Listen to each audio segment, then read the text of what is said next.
Alhamdulillah nahmaduhu wa nasta'inuhu wa nastaghfiruhu wa nu'minu bihi wa natawakkalu alayhi wa na'udzu billahi min shururi anfusina wa min sayyiati a'malina man yahdihillahu fala mudilla lahu wa man yudlilhu fala hadiya lahu wa nashhadu an la ilaha illallah wahdahu la sharika lahu ونشهد أن سيدنا وحبيبنا وشفيعنا محمدا عبده ورسوله صلى الله عليه وعلى آله وصحبه وبارك وسلم تسليما كثيرا أما بعد فإن أصدق الحديث كتاب الله تعالى وخير الهدي هدي محمد صلى الله عليه وسلم وشر الأمور محدثاتها وكل محدثة بدعة وكل بدعة ضلالة وكل ضلالة في النار سبحانك لا علم لنا إلا ما علمتنا إنك أنت العليم الحكيم ولا حول ولا قوة إلا بالله العلي العظيم رب اشرح لي صدري ويسر لي أمري واحلل عقدة من لساني يفقه قولي قال المؤلف رحمه الله تعالى ونفعنا بعلومه آمين. Telah berkata pengarang kitab Al-Jawharul Mawhub wa Munabbihatil Qulub bagi al-alim al-allamah Al-Syekh Ali ibn Abdul Rahman Al-Kalantani rahimahullah, yang mana kita telah sampai pada bab yang ke-26, masih lagi dalam bab yang ke-26 pada menyatakan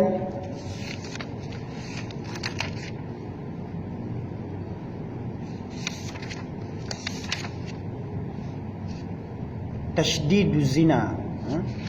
Ini menyatakan tentang kejahatan berzina dan siksaannya.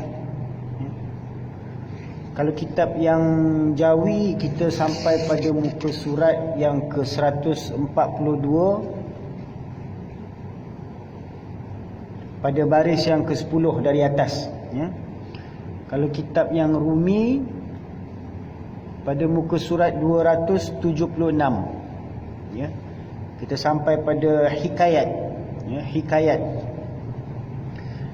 Ya, ini sebuah hikayat tentang seorang yang bernama Taus, ya, Taus Al-Yamani, ya.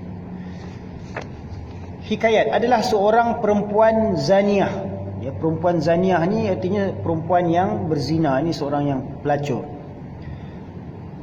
Ada seorang perempuan zaniah sangat jahat di Mekah. Maka berkata ia, tiada senang aku hingga aku fitnahkan Taus Al-Yamani, dan adalah ia lelaki yang sangat elok rupanya. Maka melentang ia akan dirinya atas lelaki itu beberapa kali, maka ditolaknya akan dia. Maka tiada tertolak hingga ia mencengangkan, membingungkan dirinya. Kemudian pergi lelaki itu kepadanya dan berkata ia baginya, sediakan olehmu bagi diri kamu pada malam ini, dan datang engkau kepada aku pada waktu sahur, aku kerjakan kehendak kamu. Maka datang ia pada demikian waktu itu. Maka berjalanlah keduanya hingga sampai kepada maqam Ibrahim. Maka berkata ia baginya, di sinilah engkau berguling dan engkau uraikan kain engkau. Maka berkata perempuan itu, Subhanallah, tiadakah melihat manusia? Katanya, tiadakah melihat akan Baitullah subhanahu wa ta'ala pada tiap-tiap tempat? Maka berkata perempuan itu, bahwasanya aku membesarkan tempat ini daripada perbuatan itu. Maka katanya, hai perempuan, tempat ini engkau hebatkan dia daripada kemuliaan Allah dan kebesarannya. Maka bahawasanya Allah subhanahu wa ta'ala terlebih besar lagi terlebih aula bahawa engkau takut akan dia. Maka taubatlah perempuan itu dan meninggal ia akan barang yang ada atasnya daripada kejahatannya dan fujurnya. Jadi ini sebuah hikayat berkenaan seorang yang soleh, ya, seorang lelaki yang soleh yang bernama Taus Al-Yamani, ya, yang mana beliau ni menetap di Mekah, ya, berada di Mekah pada waktu itu. Dan satu ketika seorang perempuan pelacur, ya, telah bercita-cita nak memfitnahkan Taus Al-Yamani ni. Maksudnya dia nak cuba menggoda Taus Al-Yamani ni. Ya, mungkin kerana Taus Al-Yamani ni begitu terkenal dengan kesolehannya, kewarakannya, ya, ketakwaannya. Maka perempuan pelacur ini berazam cuba dia nak menggoda Taus Al-Yamani ni, ya. Jadi Taus Al-Yamani ni meskipun dia seorang yang ahli ibadah, namun dia adalah seorang lelaki yang tampan, kacak, ya, sangat elok rupanya. Maka wanita yang penzina itu cuba menggoda Taus Al-Yamani ni. Maka melentang ia akan dirinya atas lelaki itu beberapa kali. Ini beberapa kali dia cuba menggoda Taus Al-Yamani ni, ya. Mungkin dengan kata-kata ataupun dengan pakaian-pakaian yang cantik dan sebagainya. Sehinggalah akhirnya Taus Al-Yamani ni berkata kepada perempuan itu, ini disebabkan berkali-kali dia cuba nak menggoda Taus Al-Yamani ni, sehingga pada satu ketika Taus Al-Yamani ni berkata kepada wanita itu, baiklah, sediakan olehmu bagi diri kamu pada malam ini. Ini malam ni kau sediakan diri kamu, kata Taus Al-Yamani ni kepada perempuan pelacur itu. Malam ini kamu siapkan diri kamu dan kau datang ke tempat aku, ke rumah aku pada waktu sahur. Maka aku akan tunaikanlah apa hajat kamu, kehendak kamu, ya? Aku kerjakan kehendak kamu, kata Taus Al-Yamani. Maka wanita pelacur itu pun datanglah pada malam tu, pada waktu sahur. Kemudian Taus Al-Yamani ini membawa perempuan tu pergi berjalan menuju ke Baitullah, ke Kaabah tu, ya. Kerana peristiwa ni berlaku di Mekah. Sehingga sampailah keduanya di makam Ibrahim. Makam Ibrahim ni kalau kita dekat Mekah tu, di Kaabah tu, kan ada satu binaan yang bentuk dia macam botol minyak wangi tu, ya. Tapi yang botol minyak wangi yang besar lah. Di situlah tempat kedudukan makam Ibrahim. Maka berkata ia baginya,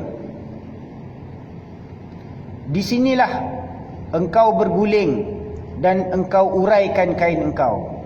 Ini kata Taus Al-Yamani ni kepada perempuan tersebut, di sinilah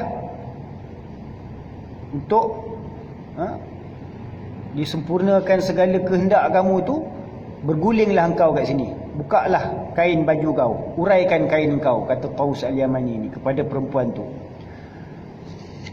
Jadi terkejutlah perempuan tu, subhanallah, takkan dekat sini, di dekat makam Ibrahim ni, depan-depan Kaabah ni, tiadakah melihat manusia? Tak ada nanti orang tengok ke apa ke? Ya. Katanya tiadakah melihat akan Baitullah Subhanahu wa taala pada tiap-tiap tempat. Maka berkata perempuan itu, bahwasanya aku membesarkan tempat ini daripada perbuatan itu. Yang ini perempuan tu walaupun dia seorang pelacur, namun dia ada rasa penghormatan pada tempat yang dimuliakan, iaitu Baitullah, ya. Takkan nak melakukan perbuatan maksiat dekat depan Kaabah, ya, dalam kawasan Masjidil Haram, ya. Aku besarkan tempat ini, yakni dia ada rasa keagungan, kebesaran Kaabah itu, Baitullah itu, maka dia pun tak sanggup nak melakukan perbuatan maksiat itu di situ, ya. Namun si Taus Al-Yamani ni suruh dia berguling kat situ, tanggalkan pakaiannya di situ, ya. Maka katanya, hai perempuan, tempat ini engkau hebatkan dia daripada kemuliaan Allah dan kebesarannya, maka bahawasanya Allah Subhanahu wa taala terlebih besar lagi, terlebih aula bahawa engkau takut akan dia. Ini kata Taus kepada wanita itu, tempat kau besarkan, ya, namun Allah Subhanahu wa taala yang memiliki tempat ini tidak kau besarkan, kau tak takut pula dekat dia, ya. Kaabah ni kau takut, ya. Di makam Ibrahim ni kau takut.